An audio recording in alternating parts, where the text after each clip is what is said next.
Hello everyone, welcome to our channel education hotspot. So यहाँ पे हम लोग इग्नू एमए पॉलिटिकल साइंस के लिए आपके subject MPS 2 that is international relation theory and problems के इंपॉर्टेंट टॉपिक्स की बात कर रहे हैं। MPS 1 पॉलिटिकल थ्योरी के इंपॉर्टेंट टॉपिक की लिस्ट मैं आप लोगों के साथ ऑलरेडी शेयर कर चुकी हूँ। सो वो स्टूडेंट जो लास्ट मोमेंट पे तैयारी कर रहे हैं, प्रॉपर स्टार्टिंग से आपने पढ़ाई नहीं की है, आप लोग लास्ट मोमेंट पे कोई भी प्रीवियस ईयर क्वेश्चंस की बुक लेके अगर प्रिपेयर कर रहे हो तो दीज आर सर्टेन टॉपिक जिनको आप देख के जा सकते हो फॉर योर MPS 2 एग्जामिनेशन। देखिए, आपको लग रहा होगा ज़्यादा टॉपिक है, आप चाहो तो इसमें से कुछ सिलेक्टेड टॉपिक ले लो। अब मैं इसमें से कुछ इंपॉर्टेंट ऐसे नहीं बता सकती कि इसमें से सिर्फ 3, 4 या 5 कर जाओ। आई वुड सजेस्ट कि 25 टॉपिक पॉसिबल है तो आप लोग सब सारे के सारे देख के जाओ so that you can score pretty good marks in your examination. पहला टॉपिक है cold war. Cold war proper detail में पढ़ना है, पोस्ट कोल्ड वॉर वर्ल्ड के बारे में पढ़ना है, बिकॉज सब टाइम इंटरलिंक करके क्वेश्चन दे देता है, राइट। और ये जब टॉपिक पढ़ोगे तो कोल्ड वॉर से रिलेटेड एक और टॉपिक है नॉन अलाइनमेंट मूवमेंट। तो नॉन अलाइनमेंट मूवमेंट भी पढ़ लेना साथ साथ, और उसके रिलेवेंस भी पढ़ लेना। नॉन अलाइनमेंट मूवमेंट क्या था, कौन कौन सी मेंबर कंट्री थी, इंडिया का क्या स्टैंड था with regard to non alignment movement, ये सब पढ़ना है। यूनाइटेड नेशन, इसके कंपोजिशन, यूनाइटेड नेशन की मेंबर प्रिंसिपल ऑर्गन, इसका रीस्ट्रक्चरिंग पे जो बात चल रही है, डिमांड चल रही है, यूनाइटेड नेशन के रिगार्डिंग डिमांड चल रही है आपकी। I hope now everything is clearly visible to all. United Nation के रिगार्डिंग डिमांड चल रही है रिकंस्ट्रक्शन की, तो ये आप देखोगे। अप्रोचेज इंटरनेशनल रिलेशन की क्या है, फर्स्ट क्वेश्चन कई बार एग्जाम में अप्रोचेस को लेके बना है, जैसे realist approach, non realist, Marxist approach, ये डिटेल में आप लोग देखोगे। Then concept of south south cooperation, short note आ सकता है, साउथ साउथ कॉपरेशन, सार्क, इन सब पे ये भी आपको देख के चलना है। Then we have old and new world order. अब ऐसा नहीं आएगा क्वेश्चन सीधा सीधा आ गया, न्यू वर्ल्ड ऑर्डर को मिक्स करके डिफरेंट तरीके से पूछ सकता है। IR में साइंस एंड टेक्नोलॉजी और IT का क्या यूज़ है, ये भी आप देख के चलोगे। इंटरनेशनल रिलेशन में साइंस एंड टेक्नोलॉजी और इंफॉर्मेशन टेक्नोलॉजी क्या रोल प्ले करती है, इंपॉर्टेंट है, ईजी भी रहेगा ये, आप थोड़ा सा पढ़ोगे तो इसमें आप कंटेंट अपने पास कलेक्ट कर सकते हो। Concept of sustainable development again very easy आ सकता है। सस्टेनेबल डेवलपमेंट, ग्लोबलाइजेशन जैसे टॉपिक जो है ये मल्टीपल सब्जेक्ट के लिए कॉमन रहते हैं, तो ये टॉपिक जैसे यहाँ सस्टेनेबल डेवलपमेंट है, ग्लोबलाइजेशन, इसका मीनिंग क्या है, फीचर्स क्या है, इसके पॉजिटिव इंपैक्ट क्या है, नेगेटिव इंपैक्ट क्या है, तो ये आपको देख के चलना है। फिर नॉन अलाइनमेंट मूवमेंट बताया मैंने आपको, IMF, वर्ल्ड बैंक, WTO नीचे लिखा हुआ है अलग से, it is very very very important and again ये भी इजी रहेगा, कोई मुश्किल नहीं है इनके फंक्शन समझना, स्ट्रक्चर समझना।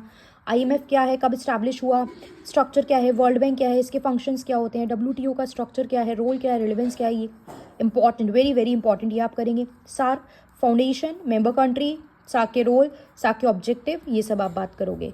Then you have to cover transnational companies. What is this, transnational companies हैं क्या, जैसे मल्टीनेशनल कंपनी की बात कर रहे हैं हम लोग, रोल क्या है उसके, किस तरीके से वो वुमेन के, चिल्ड्रन के, इंडिजीनियस लोगों के या एनवायरनमेंट को हार्म कर रही है, how it violate the rights of women, children, indigenous people and the environment, right. फिर इंटरनेशनल इंटरवेंशन क्या होता है, सेपरेट टॉपिक, डिटेल में करोगे।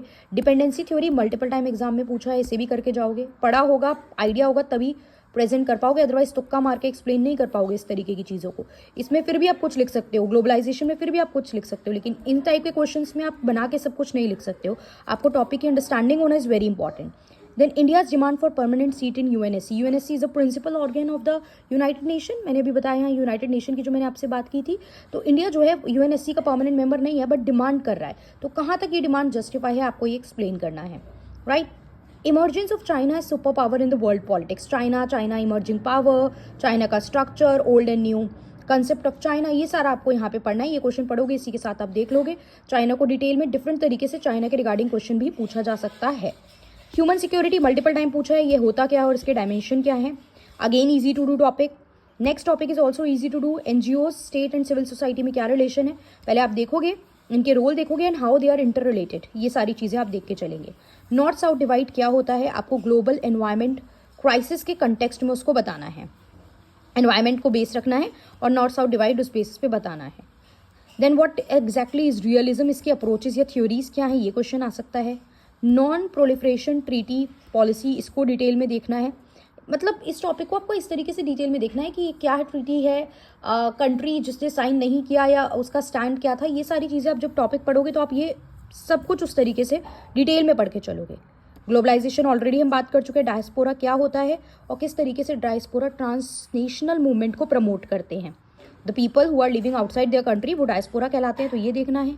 फिर इंडिजीनियस मूवमेंट भी मल्टीपल टाइम पूछा गया है, इनकी डिमांड क्या है ये आपको देखना है। Role of media in transnational culture, यहाँ मैंने आपको बताया था science and tech in IR और IT information and technology in IR. यहाँ पे हम बात करें मीडिया की, मीडिया एंड जर्नलिज्म जो है वो क्या रोल प्ले करते हैं ट्रांसनेशनल कल्चर में। जब रोल की बात आएगी तो रोल और impact can be positive as well as negative, तो आप पॉजिटिव नेगेटिव दोनों को बता के फिर एट लास्ट कंक्लूड करोगे। क्लियर? सो यस, अब तक किसी ने पढ़ना स्टार्ट नहीं किया and you are looking for the topic, you are looking for last moment revision कि हम क्या करें, कहाँ से स्टार्ट करें। So these are the topic. Point number 1 से स्टार्ट करो, कहीं से भी आप इसको स्टार्ट करो, आपके ऊपर है। आप इस लिस्ट में टिक करते रहो, ये टॉपिक हमने पढ़ लिया, ये टॉपिक पढ़ लिया, एंड 2-4-5 दिन बाद ऑब्जर्व करो कि हम कितना पढ़ चुके हैं।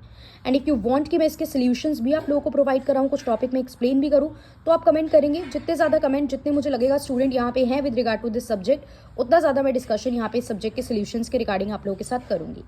So that's all, thank you everyone. MPSC 3 के रिगार्डिंग काफ़ी कंटेंट चैनल पे अवेलेबल है। नेक्स्ट हम MPS 4 की बात करेंगे, और कोई आपको डाउट है तो आप कमेंट करके क्लियर कर सकते हैं। That's all, thank you everyone.